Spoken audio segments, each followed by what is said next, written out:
Okay, picture this. It's 2026. You are crushing it at work. Your technical skills are top notch. But for some reason, that big promotion, that killer partnership, that next level of income, it always goes to someone else. Well, what if I told you the key to unlocking your financial future isn't some new coding language or a hot stock tip, but a set of ideas from a book written way back in 1936? Yeah. So let's dive into how Dale Carnegie's classic is basically the ultimate tool to speed up your journey to financial independence, retire early, or FIRE in the world we live in right now. And look, we're not just talking about any old book. Think about this. One of the richest people on the planet, Warren Buffett, doesn't have his university degrees hanging in his office. Nope.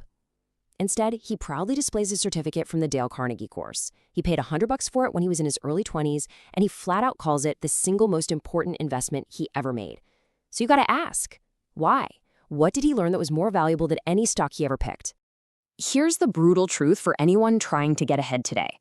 We live in a world where AI can write code, it can analyze data, it can do all sorts of complex stuff. That means your pure technical skill, well, it's just not the game changer it used to be. Your real value is shifting. It's becoming all about how well you can communicate, persuade, and lead other people. So if you've ever felt like you're doing all the right things but just not getting the results you deserve, this is probably the reason. Does this sound familiar? You're putting in the hours, you're delivering amazing work, but the person who gets picked to lead the team is, well, it's the one who's great in meetings, right? The one everyone seems to like, who just knows how to work with people. They've got something you don't. And it's not just technical chops, it's influence. And this isn't about being manipulative or fake. It's just about understanding how people tick. And that's the real kicker. This soft skill is now the hard currency of your career. It's the thing that lands you that extra $20, $30, even $40,000 raise. It's what convinces someone to partner with you on your side hustle. And it's what turns your LinkedIn profile from a boring list of contacts into a goldmine of opportunities. Seriously, mastering this is no longer just a nice to have. It's absolutely essential if you're serious about hitting your financial goals. So this divide between what you can do and who you can influence, let's call it the 2026 influence gap. This is the exact spot where careers hit a wall and those FIRE goals start to feel further and further away. And in this explainer, we're going to close that gap. We'll use Carnegie's 4 main pillars, but we'll update them with real modern examples you can use tomorrow. All right, let's start with the absolute bedrock, the foundation of all influence. The basic techniques for handling people. And listen, this isn't about little tricks or tactics. It's about a complete mind shift in how you approach every single human interaction. And the very first principle, it might be the hardest one to master, but it's also the most powerful. So let's get into the psychology of this for a sec. Carnegie says that 99 times out of 100, nobody thinks they're wrong about anything, no matter how off base they might be. So when you criticize someone, you're not appealing to their logic. You're just stomping on their pride, their sense of self-importance. And what happens? They immediately throw up a wall. They get defensive. And now, instead of solving a problem, you've just made an enemy. Let's make this super practical. Imagine you're on a Zoom call. The old way to handle a late report is to say, "You're always late with these." What do you get? Excuses, defensiveness, maybe some resentment. But the Carnegie way, you reframe it. "Hey, I know you're swamped. How can we work together to make this process a bit smoother?" And boom. Just like that, you've gone from being their accuser to their ally. You've opened the door for teamwork, and that is the kind of move that gets whole teams, including you, noticed for the right reasons. Okay, but you might be thinking, what if someone makes a really, really big mistake? A mistake that could have gotten people killed? Well, there's an incredible story about a legendary test pilot named Bob Hoover that just perfectly explains the power of this principle.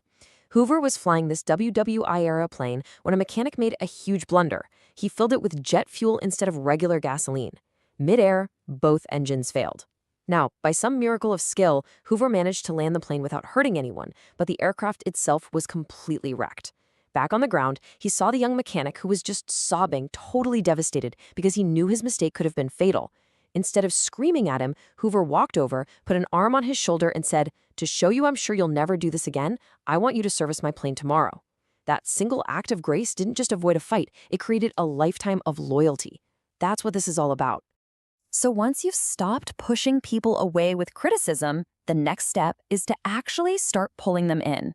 This whole section is about becoming a kind of human magnet, making people genuinely like you and actually want to help you get ahead. This is so ridiculously simple, yet almost all of us mess it up. You know how it is. You meet someone, you hear their name, and poof, 5 seconds later, it's gone.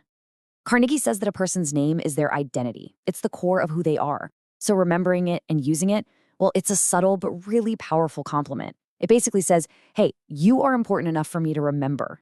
Okay, let's bring this to 2026. Think about LinkedIn. The generic message is, hi, I'd like to connect. It's all about you. But the influential message, it's specific. Hi, Ahmed, I just read your post on the S&P and your analysis was fantastic.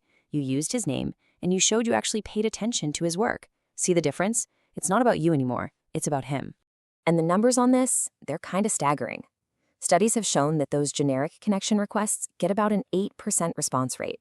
But a personalized message, one that uses a name and references something specific about them, that rate jumps to 42%.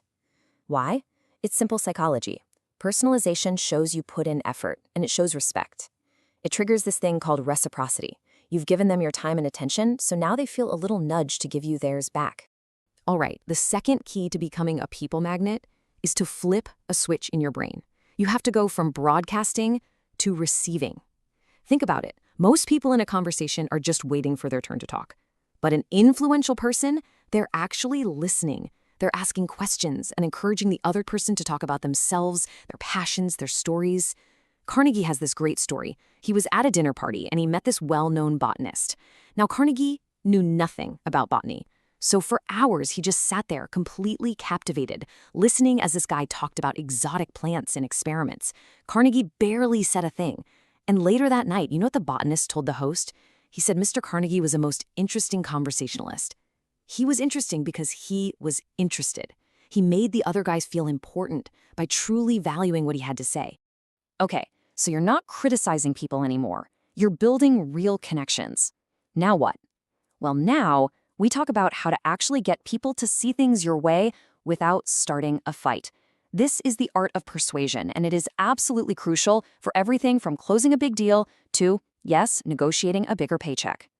Now, this one feels totally backward, but it is pure genius. When you know you've messed up, admitting it right away before the other person even gets a chance to call you out, it completely disarms them.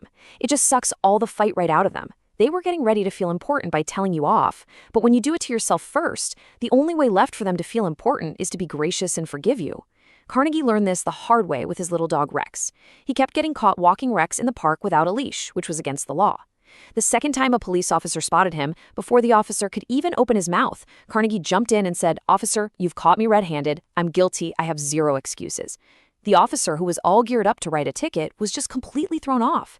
He ended up saying that a little dog probably wasn't doing any harm and just let Carnegie go with a warning.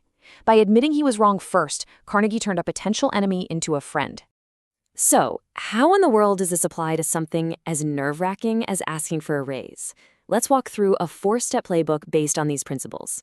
Step 1, start on common ground. Find things you both agree on about the company, the team, your role, to get them nodding and saying yes from the get-go. Step 2, let them do most of the talking. Ask about their biggest challenges, their goals for the department. You need to understand their problems first. Step 3, then, and only then, do you present your value, but you frame it as a solution to their problems. And step 4, this is the master move. You make them feel like giving you a raise was their idea. You could say something like, based on these challenges we've discussed, what's the best way to structure my role and compensation so I can help solve them? And look, this isn't just feel-good theory. Modern studies on negotiation show that this kind of collaborative problem-solving approach, instead of just demanding more money, can lead to an 18 to 32% bigger salary increase. You get more because you make it about them, not just about you. And that brings us to the final piece of the puzzle, leadership. And this isn't just for managers. This is for anyone who wants to inspire someone else to take action, a colleague, a client, a business partner, anyone. It's about how to change people's behavior without making them feel defensive or resentful. One of the most powerful leadership hacks is just changing one tiny word. See, failure-focused feedback uses the word but. You did a great job, but you made these careless mistakes. That word but basically erases all the praise you just gave. But growth-focused feedback uses the word and. You did a great job, and I think building a checklist will help improve accuracy even more. It's such a subtle shift, but it changes everything. It frames the mistake not as a past failure, but as a future opportunity to get even better. This one builds on what we talked about earlier, admitting when you're wrong. If you have to give someone tough feedback, start with a story about a time you made a similar mistake. It makes you human. It shows you're not judging them from some high horse. You get it because you've been there. It just creates a safe space for them to actually hear what you have to say. I heard this great story about a manager who did this perfectly. He was interviewing a bunch of nervous college kids for an internship. He could see they were all terrified, so he started by telling them his own embarrassing interview story. He told them how he was once asked to name a popular social media site, and his mind went totally blank, even though he used Facebook every single day. The students all cracked up, the tension just melted away, and they could finally be themselves. By showing his own vulnerability, he stopped being a scary interviewer and became a mentor. Okay, we have covered a lot of ground. But you're probably asking, how does all this really add up to a financial transformation? I mean, how does remembering someone's name actually help you retire earlier? Let's connect the dots right now. Let's circle all the way back to Warren Buffett. In the early 1950s, the guy was literally terrified of public speaking. He actually signed up for a Dale Carnegie course and then dropped out because he was too scared to go on. But he knew this was holding him back. So in 1952, he signed up again, paid his $100, and forced himself to see it through. That course is what turned him from a shy numbers guy into one of the most persuasive communicators in business history. His ability to explain his ideas and get people to trust him, that became the foundation of his entire empire. That's why the certificate is on his wall. Now, let's look at a modern example. Imagine a 29-year-old software engineer in 2025. Her career has hit a ceiling, and her fire progress is slow.